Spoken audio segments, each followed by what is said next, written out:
Hello everyone, today we are breaking down a famous and pretty intense Shakespeare play, King Lear. My name is Philip and today with my old friend Charles. Hello, bro.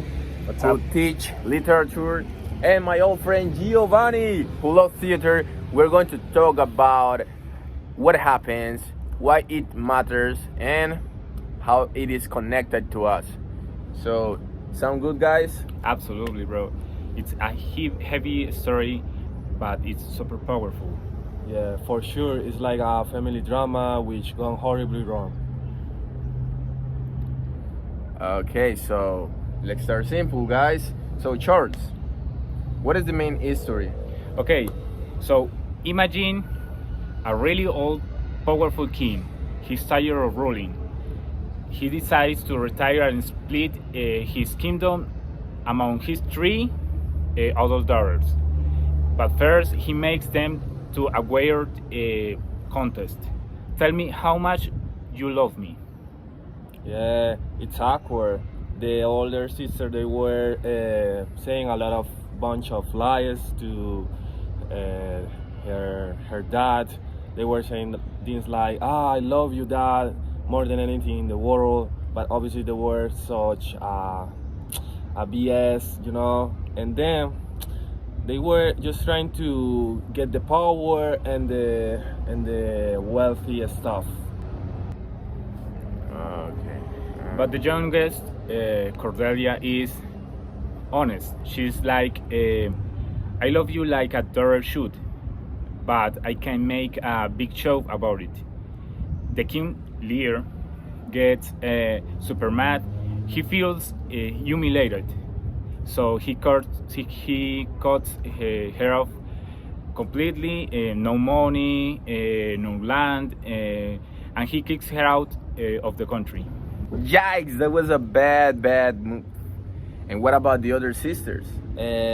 He gave them everything, and he thought that he could still keep the management of the kingdom. But the second that he gave everything to them, the other sisters, they turned their back on him, and obviously they took their servants, knights, and everything that he got. Then the king was starting to lose his mind, and eventually he was out of the kingdom. And there is a second story running parallel. Another powerful old man, Gloucester, gets tricked by his sneaky son, Edmund, named Edmund, into believing his good son, Edgar, is trying to kill him. So Gloucester betrays good son to Edgar, has to run away and pretend to be crazy homeless person to survive.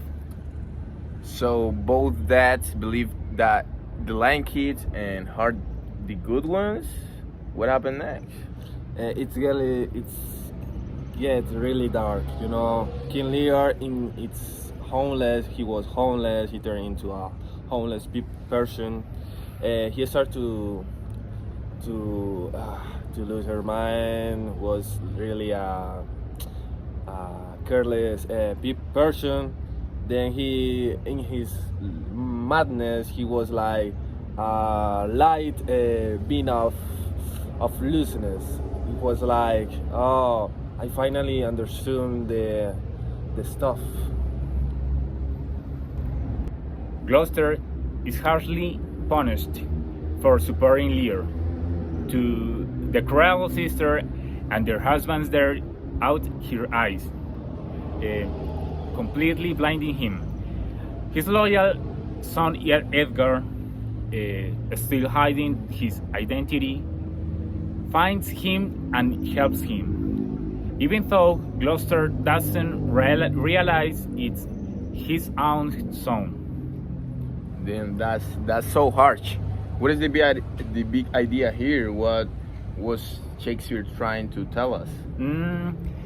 I think the main lesson is about what is fake and versus what is real. Lear wanted a big flashy show show of love instead of real love. He got the show from two daughters, and it was completely empty. Yeah. He only understands real love when he's lost everything. Yeah, exactly. Both men had to lose everything, power, money, to realize about the real important stuff in their life. They were blinded. Gloucester turned into a blind man, and then he thought, when I have the vision, I stumble, I fail. But right now, I start to see the world how it is. Ooh, that's deep. That's really deep, Gio. So you see a lot of plays. Does it still feeling old, or does it still work today? Yeah, oh, it's totally modern, man. That's about social media.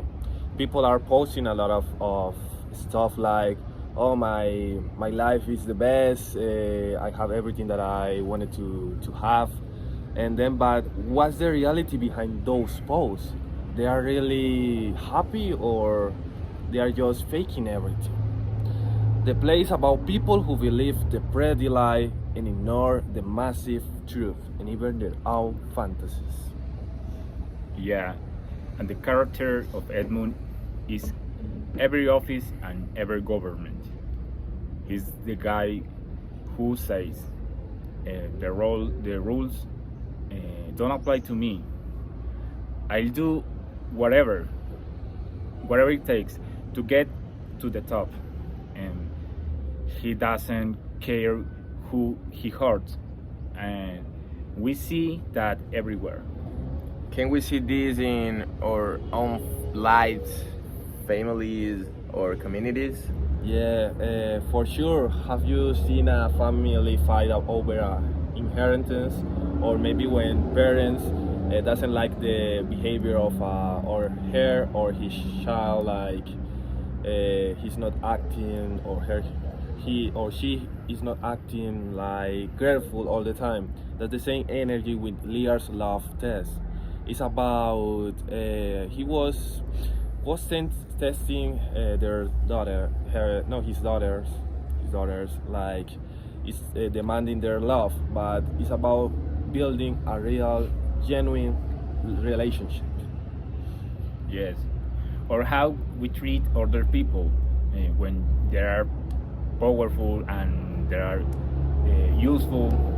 Everyone pays attention, but when they get old and need help, sometimes they are treated like a burden. Yeah. Just like Goneril and Regan, you treat Lear, and they play makes us ask, what do you, what do we really owe each other? Yeah. Yeah, the ending is so famous internationally for being so sad. Can we talk about it? Yeah, it's heartbreaking.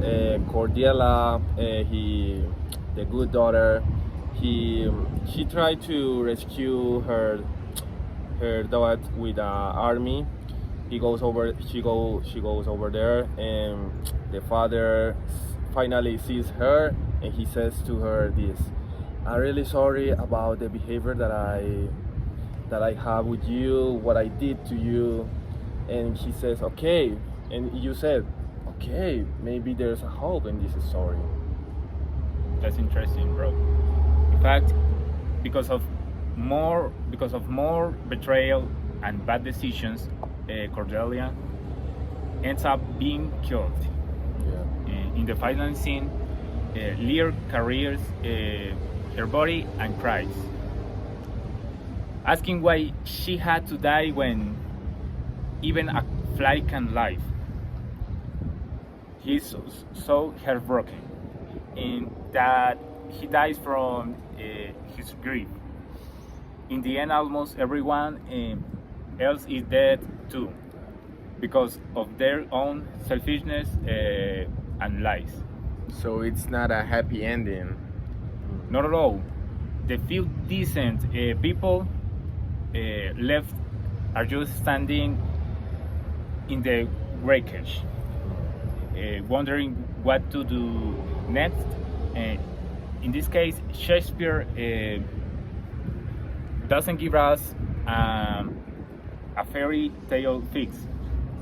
He shows us how bad it can get when we choose lies over truth and selfishness over love.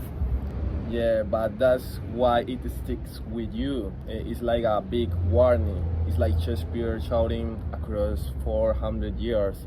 Like, don't be like these people. Love for real. See clearly before it's too late. You lose your mind and everything. That's a warning we'll need to hear. So thanks, Charles. Thanks, Gio, Yeah. for helping Pleasure. us to understand Yeah. this crazy, sad, and important play. And to the audience, thanks for watching. Maybe tonight, ask yourself in your own life, are you valuing this real stuff or just the show? Think Correct. about it, guys. So, thank you so much, guys. Bye bye. Yeah. See you guys. See you later.